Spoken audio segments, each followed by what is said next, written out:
Hola amigos, ¿qué tal? Les habla el Dr. Elmer Luna. Bienvenidos a mi canal de YouTube, a esta sección de histología humana. En este primer video vamos a hablar sobre las generalidades de la histología, parte 1. Empezamos con la definición de histología. La histología viene a ser el estudio microscópico del material biológico, es decir, la relación entre la estructura y la función.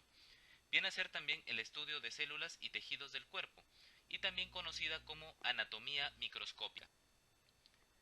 Para nosotros estudiar este tejido, primero tenemos que obtener ese material biológico, y nosotros nos valemos de bisturís, agujas, endoscopios, catéteres, entre otros.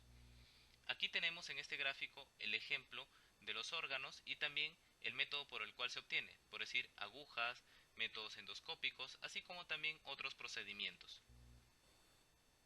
Virchow, conocido como el padre de la anatomía patológica, acuñó el término célula y decía que la célula es la unidad básica estructural, y esta célula estaba enmarcada por una estructura que lo protegía y lo cubría, llamada membrana celular, y que dentro de esta célula existía una maquinaria de organelas que permitían ese metabolismo y esta función.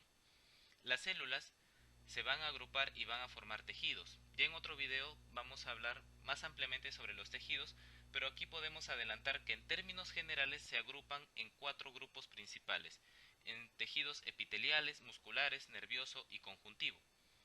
La histología antiguamente era conocida como una rama empírica y en la actualidad ya se considera como una rama precisa debido a que utiliza técnicas.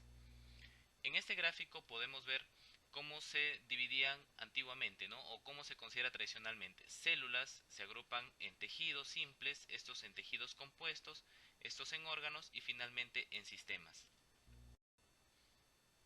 La clasificación celular actual se basa en la función.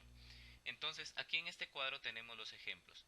Las células epiteliales, células de soporte, células contráctiles, células nerviosas, células germinales, células sanguíneas, células inmunológicas y células secretoras de hormonas, así como la función de cada una de ellas.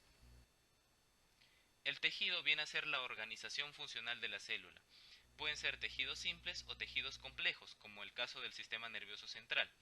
El sistema son células con funciones similares, distribuidas por distintos sitios anatómicos, y un ejemplo claro viene a ser las células neuroendocrinas. También un sistema es un grupo de órganos con funciones similares o relacionadas, como el caso del sistema digestivo, donde tenemos esófago, estómago, intestino delgado, colon, entre otras estructuras más. Por lo tanto, la histología es esencial y fundamental para comprenderla. ¿Qué técnicas empleamos en histología?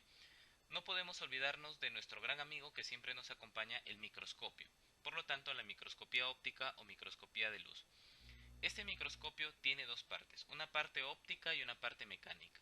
La parte óptica viene a estar dada por el condensador, los objetivos y los oculares, y la parte mecánica viene a ser la parte de soporte. Aquí encontramos esta palabrita, poder de resolución. Viene a ser la capacidad para discriminar entre dos puntos.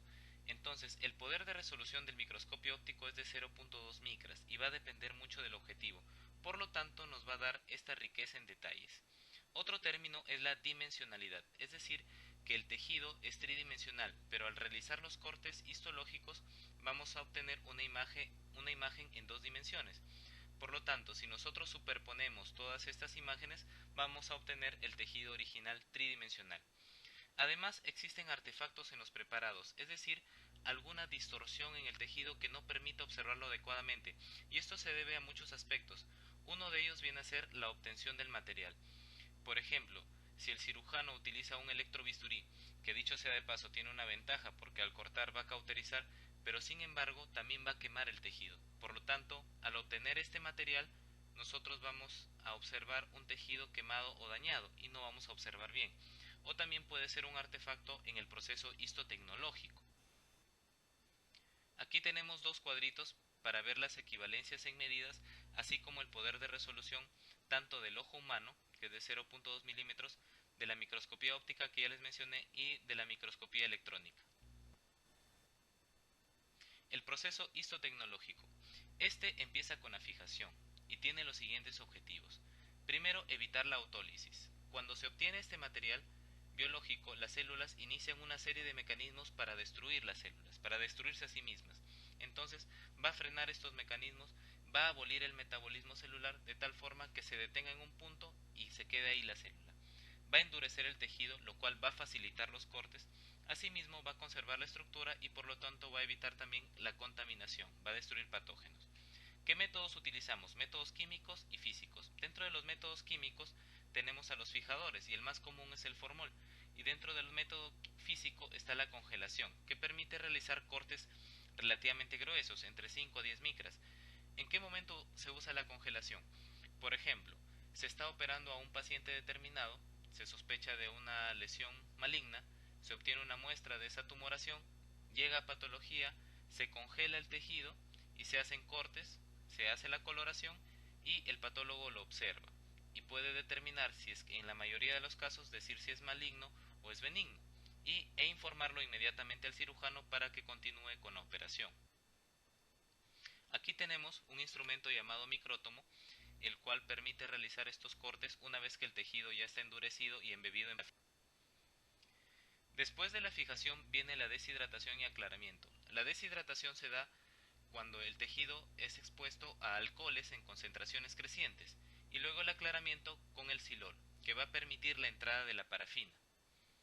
Después de ello viene la inclusión, también conocida como rigidez, y esta rigidez justamente lo da la parafina u otro material como las resinas. La parafina la utilizamos principalmente en la microscopía óptica y permite realizar cortes muy finos, de entre 2 hasta 7 micras. Las resinas son utilizadas para determinados tipos de procedimientos. Por ejemplo, la resina acrílica es muy buena para el hueso mineralizado y la resina epoxi se puede utilizar muy bien en la microscopía electrónica de transmisión. Muchos componentes de los tejidos se pierden en la preparación de rutina, como por ejemplo glucógeno, protoglucanos, glucosaminoglucanos, iones y moléculas pequeñas, y son difíciles después de poder identificarlos. Una vez que ya el tejido está cortado en la parafina, se procede a la coloración. Y la coloración se basa en el principio de que sean ácidos o sean básicos. Y de acuerdo a ello se clasifican los colorantes, ¿no? Dentro de los ejemplos, por ejemplo, de ácidos tenemos a la eosina y dentro de los colorantes básicos tenemos a la hematoxilina. Si nosotros hablamos de la hematoxilina, como es un colorante básico, por lo tanto se utiliza el término basofilia, es decir, toda estructura que se tiña con hematoxilina es basófila y se utiliza este término. ¿Qué estructuras se tiñen? La heterocromatina, nucleolos del núcleo, componentes citoplasmáticos también, por decir el ARN mensajero, materiales extracelulares como el cartílago. Y la acidofilia, ¿quiénes se tiñen con estos colorantes ácidos? Los filamentos citoplasmáticos de células musculares, componentes membranosos intracelulares, extracelulares. También existen coloraciones especiales, por decir la histoquímica y la inmunohistoquímica. La histoquímica permite detectar grupos químicos específicos, también identificar y localizar sustancias en células y matriz extracelular, como por decir el glucógeno, de repente colágeno, fibras reticulares. Dentro de las coloraciones más usadas tenemos el ácido periódico de Schiff, más conocido por sus siglas PAS, que permite identificar glucógeno y moco, membrana basal, fibras reticulares también. Y aquí tenemos un ejemplo claro, la membrana basal del glomérulo, y es importante por decir en la glomerulopatía de tipo membranoso. También permite identificar a la chapa estriada dentro del intestino.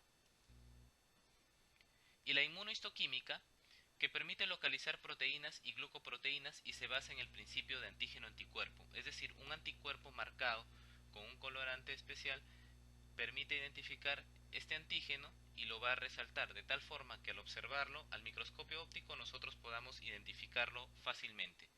Y estos anticuerpos pueden ser monoclonales o policlonales. Aquí tenemos un ejemplo de inmunohistoquímica en el cual se aplicó esta técnica y permite resaltar a las células neuroendocrinas que se tiñen de un color marrón dorado. Bueno amigos, muchas gracias por su gentil atención. Déjenme sus comentarios, sus preguntas. Los invito a suscribirse a mi canal para que puedan acceder a más contenido de histología humana. Nos vemos en un próximo video. Muchos éxitos y bendiciones. Hasta la próxima. Chao.